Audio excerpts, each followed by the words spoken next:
అందరికీ నమస్కారం. గత నెలలో వేమాల చిన్నరమణయ్య గారు ఆరోగ్యరీత్యా బాగలేక చనిపోవడం జరిగింది. ఆయన చనిపోయిన తర్వాత స్థానిక నాయకులు అందరం కలిసి మన వేమిరెడ్డి ప్రశాంతి రెడ్డి గారు ఎమ్మెల్యే గారి దృష్టి తీసుకోవడం జరిగింది. వారు వెంటనే చనిపోయిన నెలకే పక్క నెలలోనే పెన్షన్ ఇవ్వడం జరిగింది. వారి భార్య గారికి, వాళ్ళ అబ్బాయి గారు. ప్రభుత్వం పనిచేసే ప్రభుత్వం తెలుగుదేశం పార్టీ ప్రభుత్వం. ఎందుకంటే వృద్ధులు అనేవారు ఎన్నో కష్టాలు అనుభవిస్తూ ఉంటారు. మాతర్లకు కానీ వాళ్ళ సమస్యలు ఉంటాయి. వారి అబ్బాయి ఇద్దరు కూడా ఆటోలు తోలుకునే వాళ్ళే, చిన్న కుటుంబం.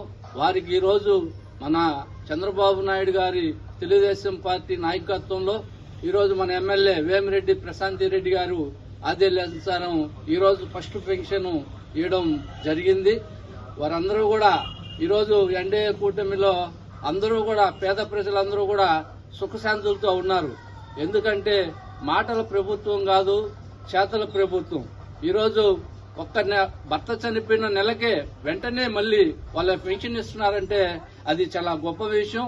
అది ఒక తెలుగుదేశం పార్టీకే సాధ్యమని తెలియజేసుకుంటూ, అంటే వీరందరికి కూడా తెలుగుదేశం పార్టీ తరఫున అభినందనలు తెలియజేసుకుంటాం.